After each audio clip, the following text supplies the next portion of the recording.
अपने आप को इतना सामान्य रखो, इतना ज़मीन पे रखो कि लोगों को कभी भी खुद को छोटा ना महसूस हो।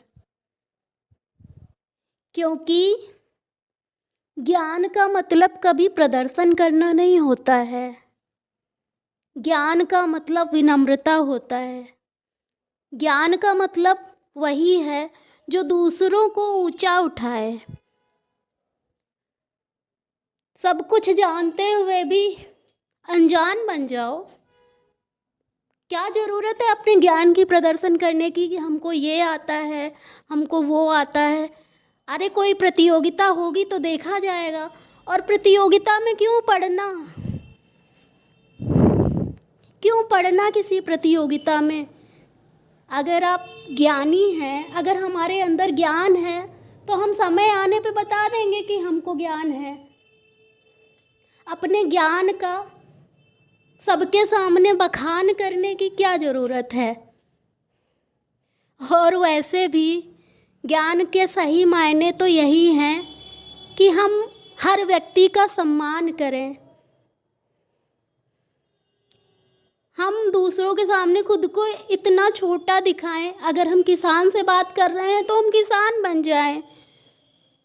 अगर हम नौजवान से बात कर रहे हैं तो नौजवान बन जाएं। अगर हम बच्चे से बात कर रहे हैं तो बच्चा बन जाएं। अगर हम बूढ़े से बात कर रहे हैं तो बूढ़ा बन जाएं। ज्ञान का अर्थ सही मानने में यही है।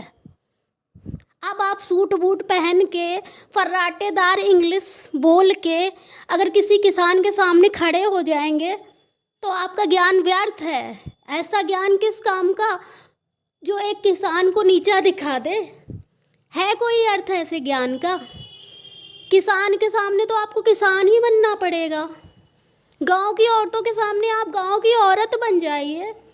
उनकी वेशभूषा धारण कर लीजिए, उनके संस्कार धारण कर लो। ये ज्ञान है।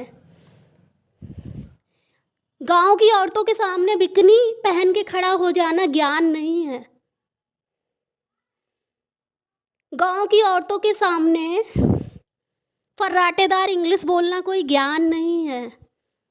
ज्ञान का मतलब है जैसा जहाँ पर है वैसा बन जाओ। प्रदर्शन मत करो, दूसरों को ऊंचा उठाओ, खुद को नीचा गिराओ। सामान्य रखो, ज़मीन पे रखो।